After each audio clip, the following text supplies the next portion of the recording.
Leadership is always a challenge plus a facet. It says that it is as good as the vine is separated from the sheep. But does leadership actually mean that?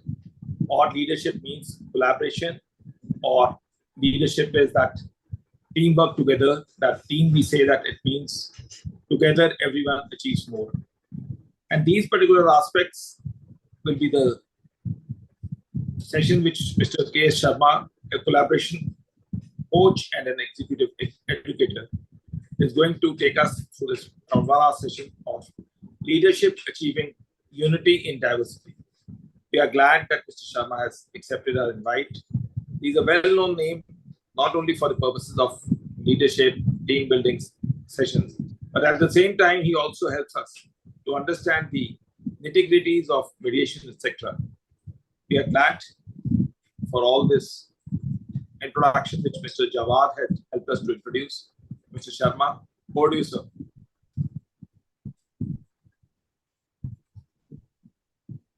Hello. Because shall I start? Yeah. I think only 4 people have joined. Should we wait for some more time because it is just 6 o'clock? So we are live on the YouTube. People watch it on the YouTube. Okay. So you advise me to start. Okay, I will do that. Thank you. Good evening, friends. Thank you, Vikas, for those nice words of introduction and also for creating this opportunity for me. It gives me immense joy to be in your midst through online and to address you on a very vital topic. Leadership is one subject which has remained relevant and important all through the ages and throughout the history of human progress and civilization, and shall remain so as long as the human race exists on this earth. Leadership and civilization are so intimately connected that they are inseparable. Similarly, leadership and employee motivation are so intimately connected that they are inseparable. The behavior of the employees and their performance are, in a sense, only reflections of the kind of leadership that the organization has provided. There hardly can be a person who would not like to be a leader. But many amongst those who want to become leaders hide their desires. And because truth is far more powerful than untruth, at times they involuntarily and unknowingly reveal their desires, at least in an indirect manner. In a famous cartoon of Keshav that appeared in the Hindu about 32 years ago, a politician, on becoming a minister in the Union cabinet, tells his followers, "When I entered politics, I did not have the ambition to become an MLA. When I became an MLA, I did not have the ambition to become an MP. When I became an MP, I did not have the ambition to become a minister. Now that I am a minister, I do not have an ambition to become the prime minister." Achieve, rise, conquer, exhorted Alfred Adler. He said, whatever name we give it, we shall always find in human beings this great line of activity, this struggle to rise from an inferior to a superior position, from defeat to victory, and from below to above. I am not on this earth by chance. I am here for a purpose. And that purpose is to grow into a mountain, not to shrink to a grain of sand. Henceforth will I apply all my efforts to become the highest mountain of all, and I will strain my potential until it cries for mercy. So wrote Og Martineau in his immortal work, The Greatest Salesman in the World. So leadership is a cherished human goal, which anyone or everyone can pursue. As long as healthy methods are adopted, it should not harm anyone. It should only add to the betterment of his or her team or organization. For example, if a person aspires to become a leader by simultaneously developing his personality and the knowledge and the skills required in the chosen calling, with a view to serve the society or organization, he would ultimately do only good to the community and to the organization. It is, in other words, striving for excellence. There cannot be a better example of a leader than Mahatma Gandhi. On the one hand, he developed his personality to a level above human perfection. And on the other hand, he dedicated his life to the service of mankind. In his great book, The Discovery of India, Pandit Jawaharlal Nehru has very beautifully described the personality and the leadership of Mahatma Gandhi in just two paragraphs. Let me quote that passage now. And then Gandhi came. He did not descend from the top. He seemed to emerge from the millions of India, speaking their language and incessantly drawing attention to them and their appalling condition. Get off the backs of these peasants and workers, he told us, all you who live by their exploitation. Get rid of the system that produces this poverty and misery. Political freedom took new shape then and acquired a new content.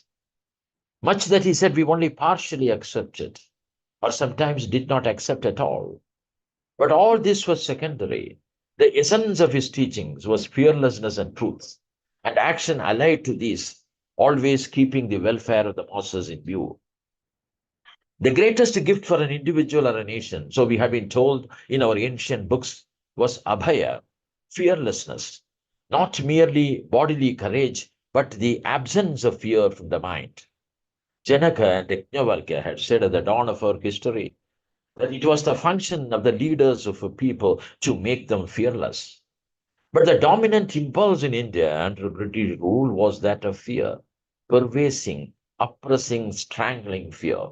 Fear of the army, the police, the widespread secret service, fear of the official class, fear of laws meant to suppress and of prison, fear of the landlord's agent, fear of the money lender, fear of unemployment and starvation, which were always on the threshold.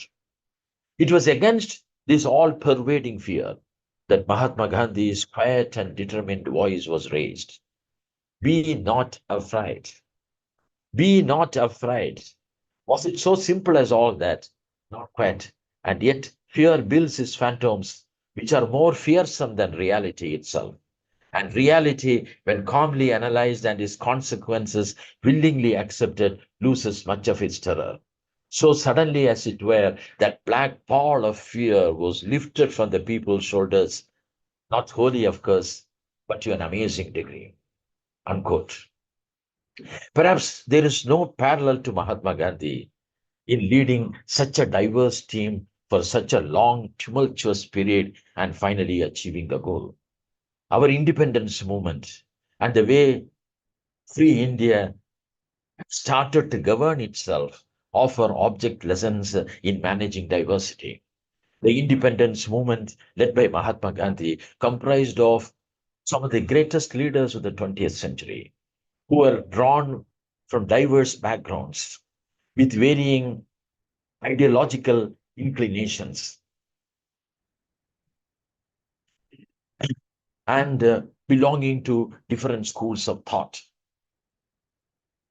So that was a big challenge. Mahatma Gandhi succeeded in making in making these leaders who differed with each other very strongly to work together to achieve the common goal for a for a common purpose.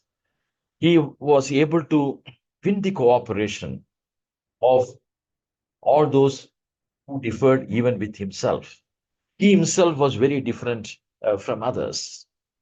It is said that an organization which is diverse, which is equitable and inclusive, attracts talent and is capable of facing challenges.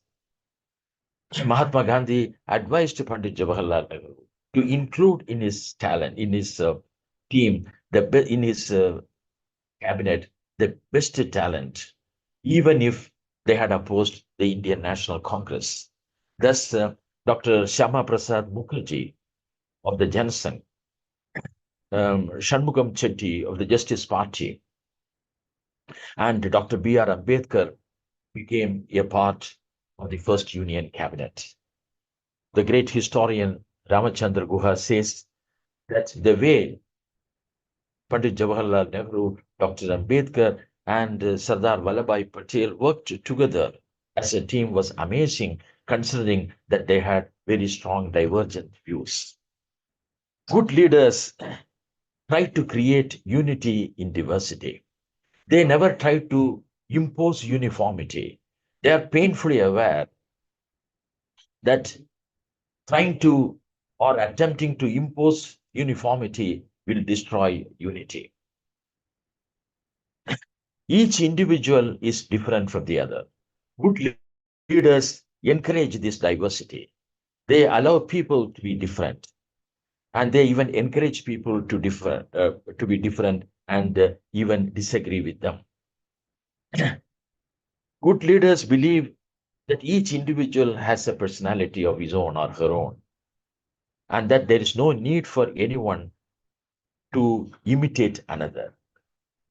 Augmentino has very beautifully driven home this point, the point that each one of us is unique and that there is no need for one to imitate another or one to follow to another's line. This is a very inspiring passage. I will present it now. I am nature's greatest miracle. Since the beginning of time, never has there been another with my mind, my heart, my eyes, my ears, my hands, my hair, my mouth. None that came before, none that live today, none that come tomorrow can walk and talk and move and think exactly like me. All men are my brothers, yet I am different from each. I am a unique creature. I am nature's greatest miracle. Although I am of the animal kingdom, animal rewards alone will not satisfy me. Within me burns a flame which has been passed from generations uncounted, and its heat is a constant irritation to my spirit to become better than I am, and I will fan this flame of dissatisfaction and proclaim my uniqueness to the world. None can duplicate my brushstrokes. None can make my chisel marks. None can duplicate my handwriting. None can produce my child. And in truth, none has the ability to sell exactly as I. Henceforth, I will capitalize on this difference, for it is an asset to be promoted to the fullest. Vain attempts to imitate others no longer will I make. Instead, will I place my uniqueness on display in the marketplace. I will proclaim it. Yea, I will sell it. I will begin now to accent my differences and hide my similarities. I am a unique creature of nature. I am rare and there is value in all rarity and therefore I am valuable. I am the end product of thousands of years of evolution and therefore I am better equipped in both mind and body than all the emperors and wise men who preceded me. But my skills, my mind, my heart, and my body will stagnate, rot, and die lest I put them to good use. I have unlimited potential.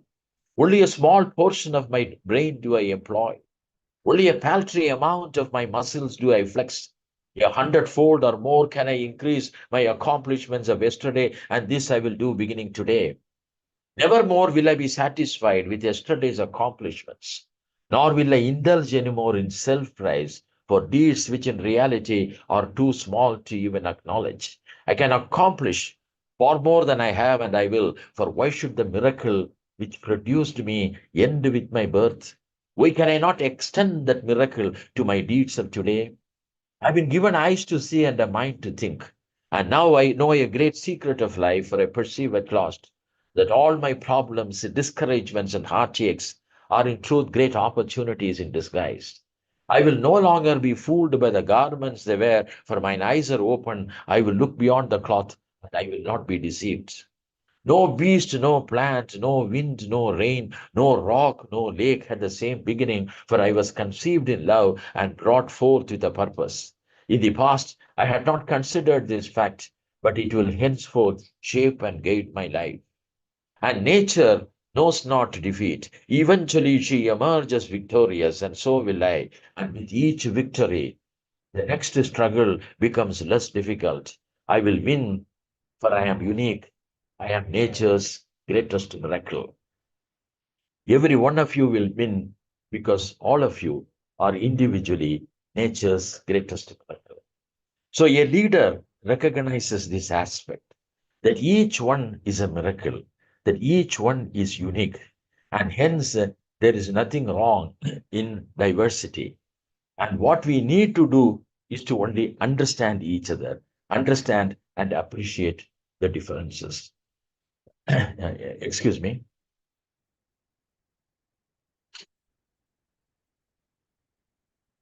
Who is a leader? Why should one become a leader? Why at all a leader is required? What makes someone a leader? What's the role of a leader? The answers to these, the answers to these questions should perhaps enable us to conceive the term leadership in its full dimension. And the answers to some of these questions and more are found hidden in the passage from the Discovery of India, which I presented a few minutes ago. To put it simply, the person who leads is a leader. Leading is guiding and going in the front. To guide, one requires wisdom, common sense, and knowledge. And to go in the front, courage is called for. Dr. Napoleon Hill has listed 11 factors as the major attributes of leadership.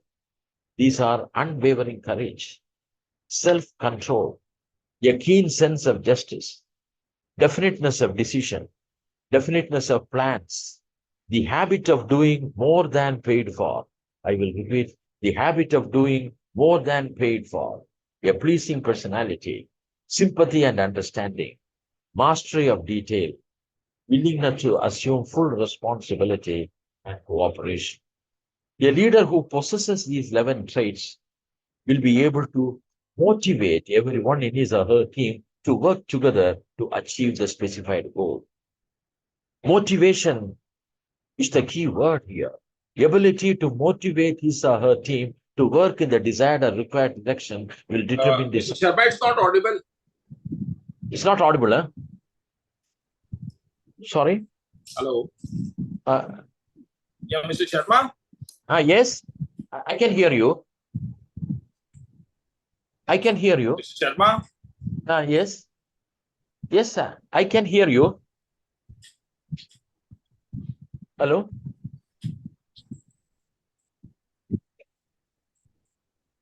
I can hear you. Mr. Sharma?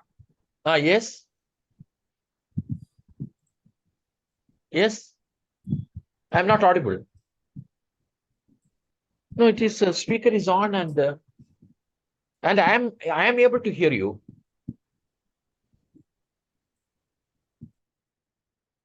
I am able to hear you.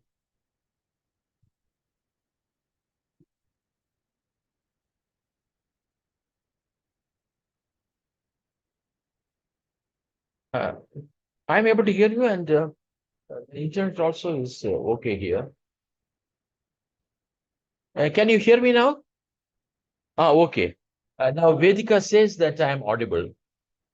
Okay. Uh, uh, can others also confirm in the chat box that I am audible? Yeah. Divyani says audible. Vedika says audible. Okay. So I will. Yes. Venkatesa. Okay. Okay. Yeah. Good. Thank you very much. Thank you. Now, some of you can post in the chat box what was the last thing that I said before I stopped talking. I was mentioning about the traits of leadership given by Dr. Napoleon Hill. I will repeat that: unwavering courage for the purpose of continuity, unwavering courage, self-control, a keen sense of justice, definiteness of decision, definiteness of plans, the habit of doing more than paid for, a pleasing personality, sympathy and understanding, mastery of detail, willingness to assume full responsibility, and cooperation.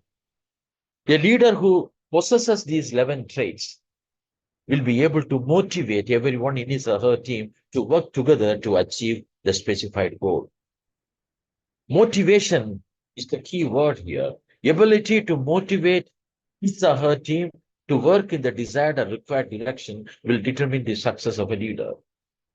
Motivation is the very purpose of leadership. A leader is required mainly to motivate his team and to hold it together. That is why a former president of Ford Motor Company and a doyen of the corporate world, Mr. Lee Iacocca, said, management is nothing more or less than motivation. The importance of motivation in leadership cannot be overemphasized. About 35 years ago, the position of president fell vacant in Ford Motor Company. And there were 100 aspirants for that one post within that large organization. 100 aspirants for one post. Finally, the choice fell on Lee Iacocca, despite the fact that the remaining 99 aspirants, who were very senior executives, were academically more qualified than Lee Iacocca. And all of them were more experienced than Lee Iacocca. And very surprisingly, rather shockingly, all of them possessed more knowledge in the automobile industry than Lee Iacocca. Even then, he was chosen to be the president because he was found to be a better leader than the rest. He was found to be more capable than the rest in motivating his subordinates, his peer groups, and even the men above him. He was able to entertain and understand the diverse opinions and different approaches. So leadership can make up for most of the handicaps of an executive.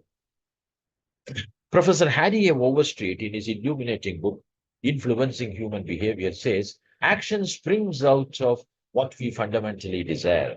And the best piece of advice which can be given to would-be persuaders, whether in business, in the home, in the school, in politics, is first arouse in the other person an eager want. He who can do this has the whole world with him. He who cannot walks a lonely way. The other day, a very senior manager of a big company was complaining to me that the people in his department were no good, that they did not work with interest, and that they had no sense of involvement. He went on narrating the events that take place in his office every other day in support of his claim that the people under him were thoroughly useless. I listened very patiently to his tales of woe and then told him, rather jokingly, that he must thank his subordinates for what they are. Because I told him if they were not what they are, he would have lost his job because his services would not have been required at all if the people under him could work on their own. Yes, it's a fact. If men were angels, no government would be necessary, said Alexander Hamilton. Similarly, if all the employees were angels, no manager or supervisor would be needed at all. So it is absurd for a manager to complain that he is unable to perform because the people under him do not rise to his expectations. It is rather his business to raise them to his expectations, for which only he is mainly paid. He can achieve this by arousing in them an eager want to work. He has to create an environment where people find joy and romance in their work, where everyone has a goal, a purpose, and is every act a step in the direction. A manager has to so synchronize it. A manager cannot satisfy himself by just making the people under him to do their work. He has to make them love to work, love to come to the office or to the work spot. He has to create in them an eagerness, a burning desire, a taste to do good work. John Ruskin has very beautifully driven home this point. In one of his memorable speeches, he said, I want you to think a little of the deep significance of this word, taste. Good taste is essentially a moral quality. Taste is not only a part and an index of morality, it is the only morality. The first and last and closest to trial question to any living creature is, what do you like? Tell me what you like, and I will tell you what you are. Go out into the street and ask the first man or woman you meet what their taste is. And if they answer candidly, you know them body and soul. Nay, perhaps you answer, we need rather to ask what these people do than what they like. If they do right, it is no matter that they like what is wrong. And if they do wrong, it is no matter that they like what is right. Doing is the great thing. Indeed, for a short time and in a very provisional sense, this is true. For if resolutely people do what is right, in time to come, they like doing it. But they only are in a right moral state who have come to like doing it. And as long as they don't like it, they are still in a vicious state. And the entire object of true education is to make people not merely do the right things, but enjoy the right things. Not merely industrious, but to love industry. Not merely learned, but to love knowledge. Not merely pure, but to love purity. Not merely just, but to hunger and thirst after justice. What we like determines what we are and is perhaps the only sign of what we are. And to teach taste is inevitably to form character. Unquote. Herman Miller Incorporated was once considered to be one of the 10 best managed and most innovative companies of America. His chairman and CEO, Max T. Bree, has written a book with the title Leadership is an Art. The men who have greatly acclaimed this book include the former US President Bill Clinton and the greatest management gurus Tom Peters and Peter Drucker.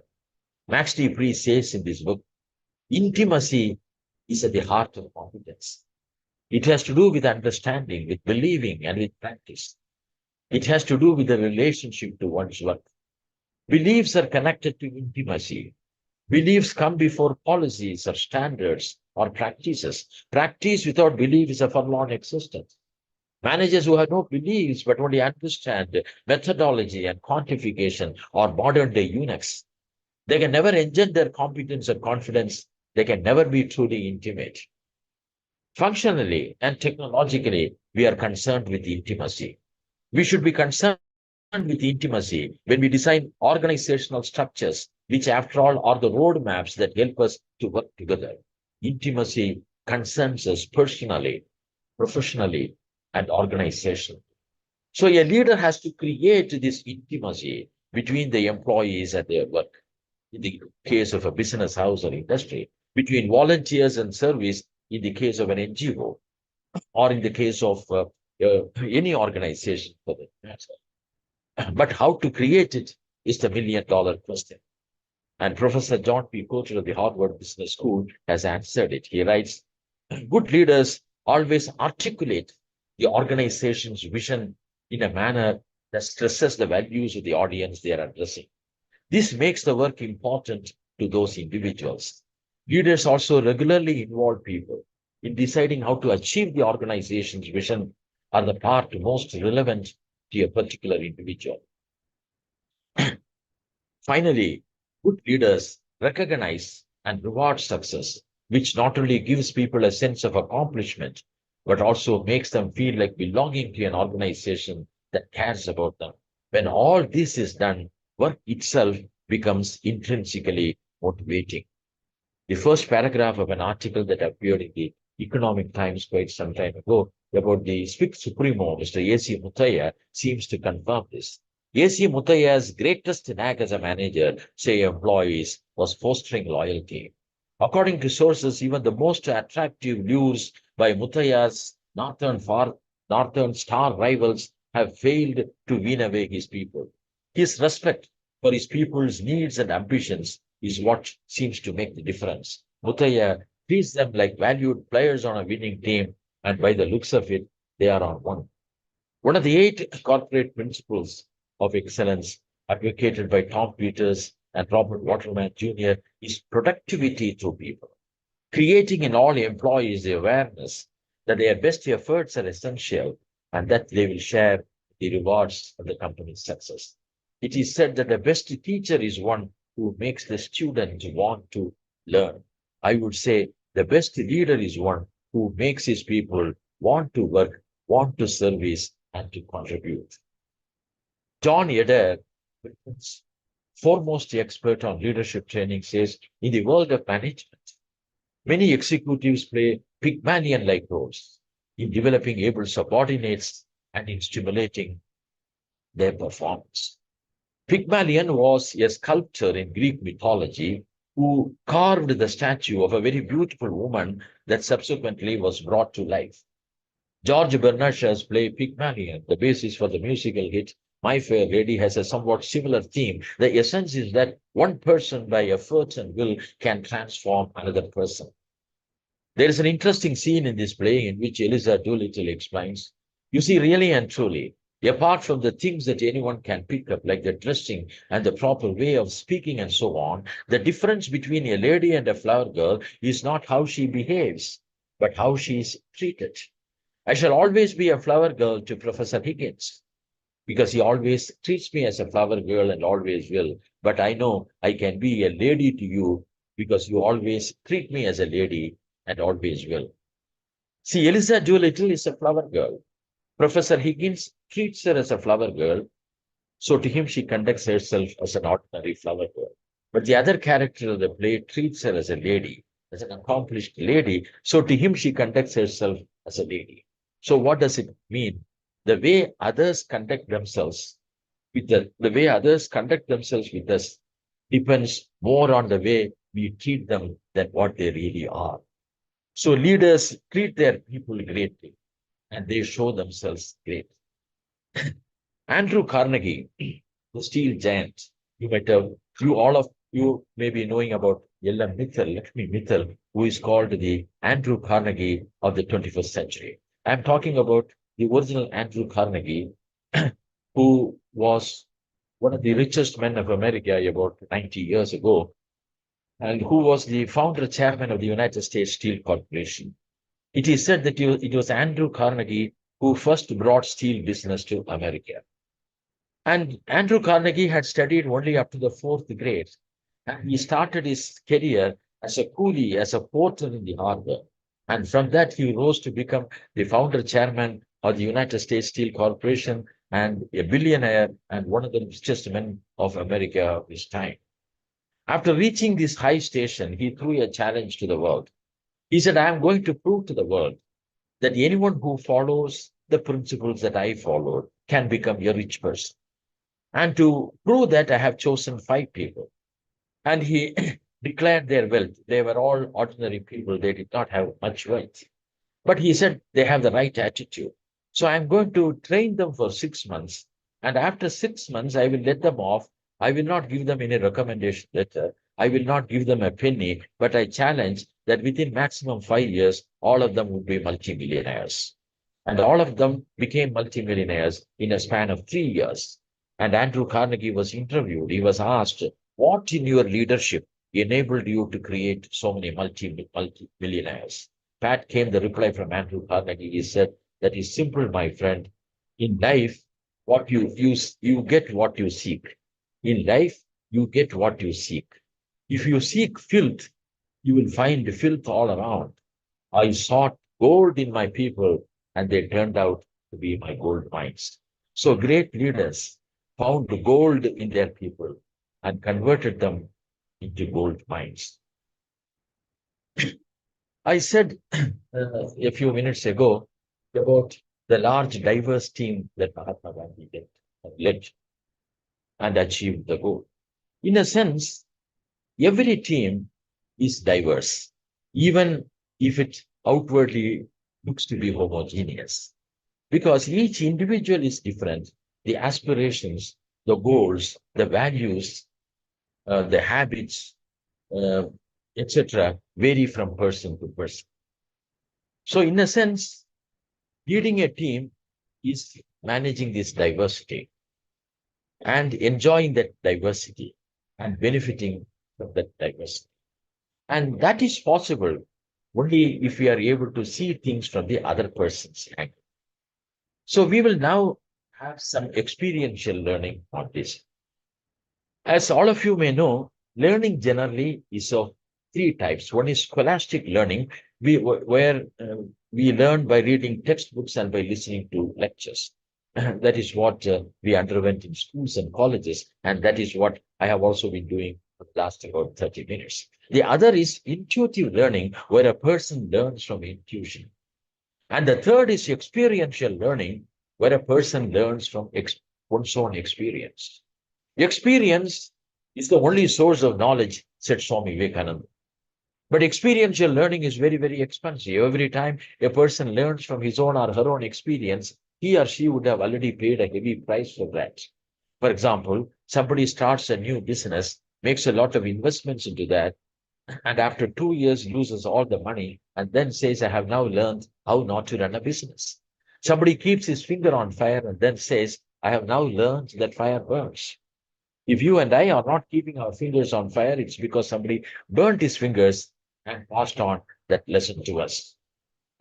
Now we will have experiential learning with regard to developing the right attitude for managing diversity. See, I have been telling all along the importance of appreciating diversity. Now, the question is, how do we train ourselves to enjoy diversity, accept diversity, appreciate diversity, and as a result, make it a great resource? So this we will learn through a process of experiential learning, but you will not have to pay any price in terms of mental agony, pain, suffering, or loss, because this will be a simulated experience through a well-designed activity. Now I will share on the screen a picture.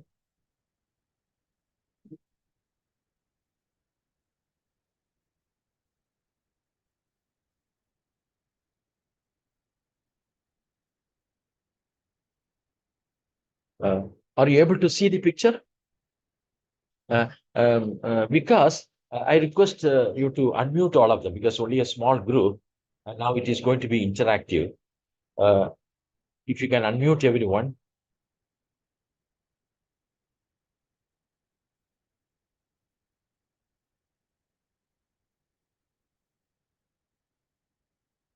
Can you see the picture? Yes. Ah, very good. Now, that picture is that of a cube. It is a transparent cube. So you please assume that it is a glass cube. And I will now read what is appearing on the screen. Please see the cube in which there is a circle. Where do you see the circle? And four options are given. You may go through all the four options and choose the option that applies to you. It is not about the right answer or the wrong answer. It is about the question is where do you see the circle, not where someone else sees the circle, not your neighbor or anyone for that matter. So I request you to look at the picture once again, knowing fully well that it is a transparent cube, it's a glass cube, and there is a circle engraved on it. And with regard to the position of the circle, there is a question, and four options are given there. You choose the option or the options that apply to you. Suppose you see the first one, you note down somewhere one. If the second is what you are able to see, write down two. If it is three, write down three. Like that. Don't post it in the chat box now. After all of you are ready with your answers, I will request you to post on the chat box. Don't post it now because it will influence other people. And suppose you are able to see more than one, let us say 1 and 4, you can write 1 and 4. Suppose you are able to see 3, 1, 2, and 4, you can write 1, 2, and 4. Suppose you are able to see all the 4, you can write all the 4. If you are not able to see it, you can write none. So it could be any answer. I will give another 1 minute for you to note down. Either you can note down or have the answer in your mind. You need not write down the description. Just write 1, 2, 3, 4, the number. 1 or 2 or 3 or 4.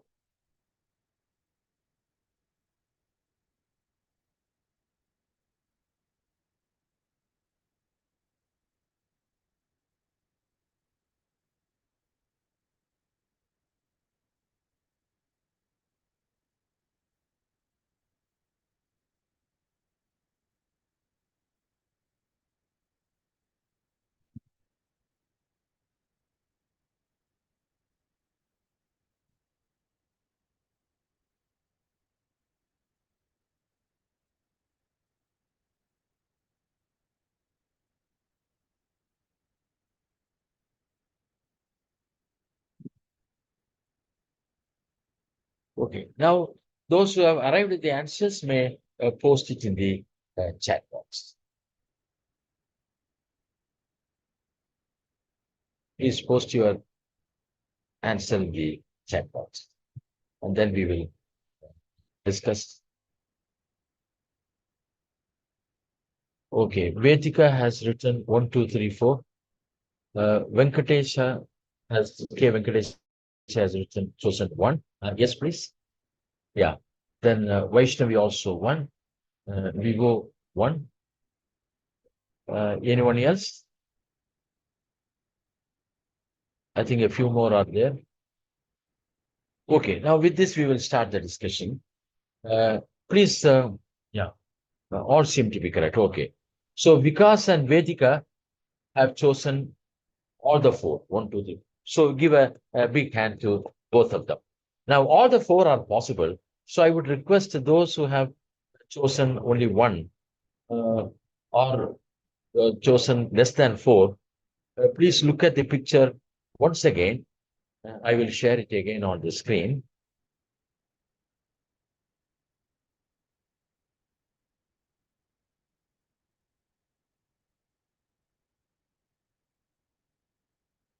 Please have a re-look at it. Look at the option which you had rejected earlier and see whether you can accept them now.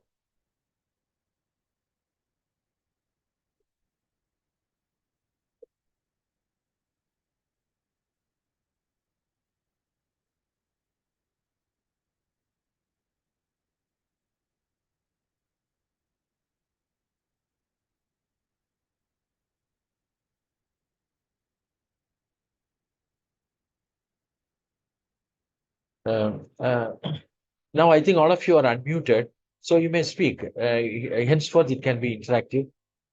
Vikas, would you please unmute everyone? There's only a small group. We can discuss. Everybody has been allowed. They themselves have to get unmuted. Uh-huh. Everybody has been allowed. They can get themselves unmuted. Yes, themselves. No, I'm not able to get I'm saying you. What I'm everybody, saying, so everybody who has are, been allowed. Everybody has been allowed. They themselves have to get themselves unmuted. okay. So they can unmute themselves. Yeah. Yeah. So, yeah, now Vedika has unmuted. Anyway, Vedika had already chosen all the four. So there is nothing to say at the moment. In the discussion subsequently, Vedika can contribute. Now, those who had chosen only one, three or four of you had chosen only one.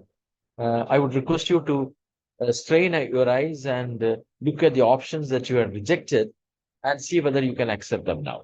And if you are able to accept, please speak out.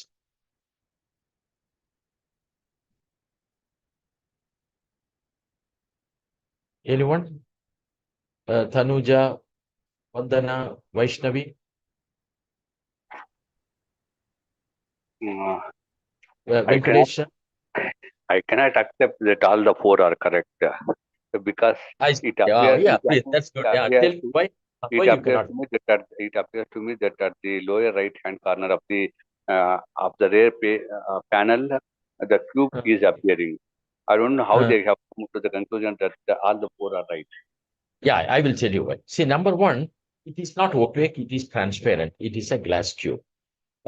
If you look at it, basically there are two squares.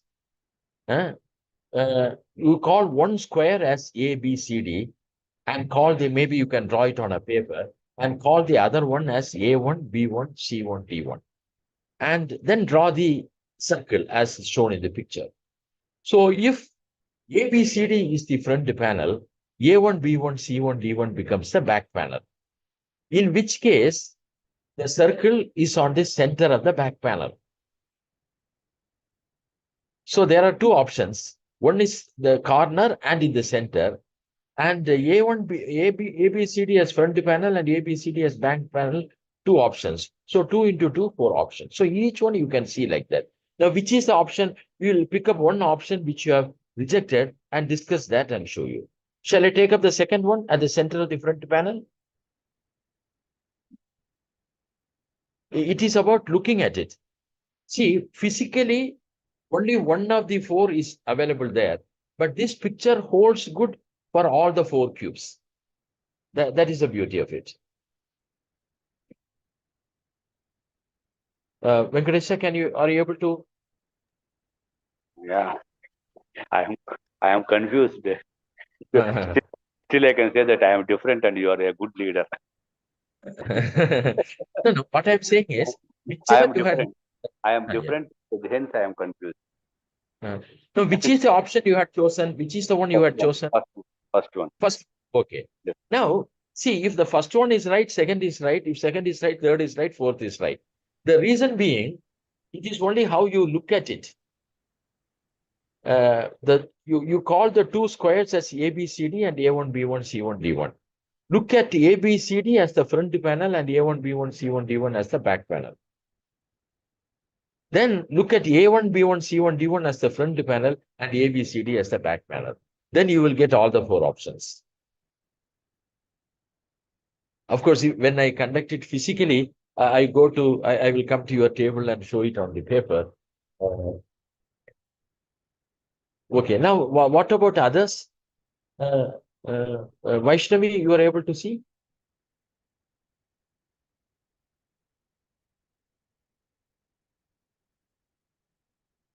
Vaishnavi?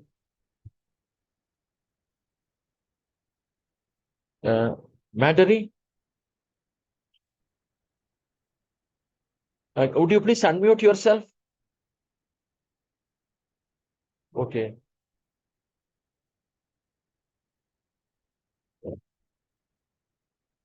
Now we will discuss. So at least two have accepted that all the four are possible. Now, what does it convey? On a simple question, there were varying opinions. So what do we learn from that? Vedika, you unmuted yourself earlier. You may speak now. Yes, sir. See, you got all the four, isn't it? Yes. If you have got one like that, so what does it convey? Maybe when they strain their eyes and have a re-look at it, they will be able to see that as well. So what does it convey? I think it depends on the perspective. If there is a problem, if I see it from your perspective, I may get the solution. Yes, exactly. So when you are able to look at it from different perspectives, you will be able to accept it. See, now all the others have chosen only one. It is because the first time when they looked at one, they found it okay. So perhaps they also came to the conclusion that alone is right. So it can the first way we look at something is not always the only or the best way. And the more ways we look at any situation, the more creative we can be. Yes, sir. And if those who have not chosen all the four try to look at it from the angle which they had not looked at earlier, they'll be able to accept it. So this is what happens in a group. One person is able to see one thing, the other is not able to see. That is why Henry Ford said, if there is any one secret of success, it lies in the ability to get the other person's point of view and see things from his angle as well as your own. So when we are able to see things from the other's perspective, we'll be able to appreciate their point of view. Now, I will sum up the learnings of this, then conclude it.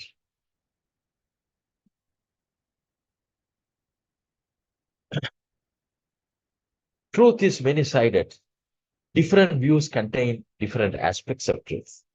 So the 1, 2, 3, 4 are these. That is what Sarvapalli Radhakrishnan says.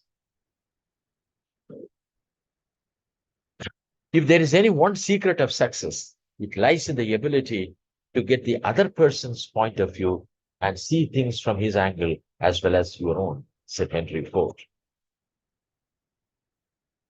The first way we look at something is not always the only or the best way.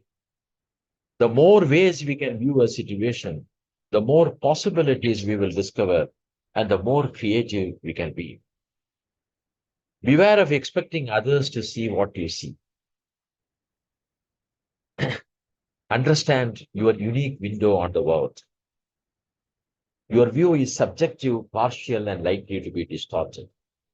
Though it's a harsh statement, it is a fact because it is because of the past experience. It is only because of the past experience, some picture like this we had seen before. That is why one of the options we are able to see easily, the other options we are not able to see. Anything any one of you would like to offer on this? Any learning you want to offer? Okay. In that case, I will go to my concluding remarks. The great French writer Antoine de Saint-Exupéry created a striking metaphor. He said, if you want to build a ship, don't drum up the men to go to the forest to gather wood, to saw it and to nail the planks together. Instead, teach them the desire for the sea. Teach them to long for the endless immensity of the sea. What a meaningful statement. It is worth pondering over those beautiful and exciting words I repeat. If you want to build a ship, don't drum up the men to go to the forest, to gather wood, to saw it and to nail the planks together. Instead, teach them the desire for the sea. Teach them to long for the endless immensity of the sea. If I desire that all of you build a ship for me, and I provide you with the design, the material, the tools, and the equipment, and also the training to build and to man the ship, you may still not build the ship if you are not excited about taking a voyage to the sea. Suppose, on the other hand, I do not provide you with the design or the materials or the tools or the equipment, but just instill in you a desire, an intense desire, a burning desire to go on an exciting voyage into the sea. You will somehow acquire the design, somehow procure the materials, somehow get trained to build and to man the ship, and somehow go on a voyage to the sea, taking me also along with you. This is exactly what Mahatma Gandhi did. The world over today, large corporations, multinational corporations, are trying hard to get their executives to make their executives to get committed to their jobs. But even after paying them fabulous salaries and perks, they are not able to retain talent. They are not able to attract talent. But here was a man, Mahatma Gandhi, who, without paying any salary, without offering any incentive, was able to inspire hundreds of thousands of people to give their time and their efforts for the sake of the values he espoused. He was able to make them to give up their lucrative businesses and professions, languish in jails, and even sacrifice their lives for the sake of the nation. And that is leadership. How did Mahatma Gandhi achieve this feat? He created a vision of free India and made the people to own it and to work for it. And that is what a leader does. I thank all of you for the patient listening and active participation. Thank you.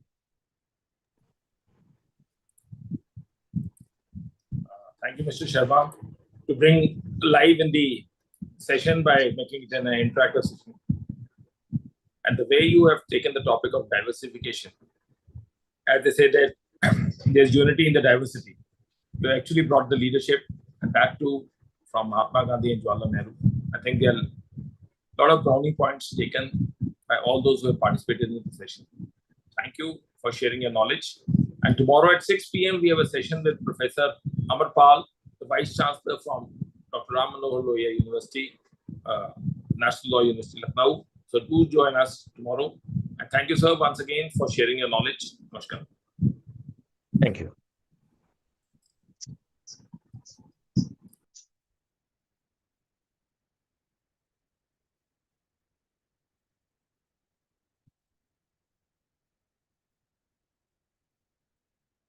So shall I leave her?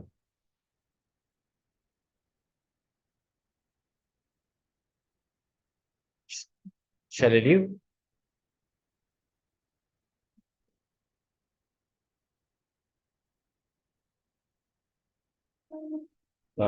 Because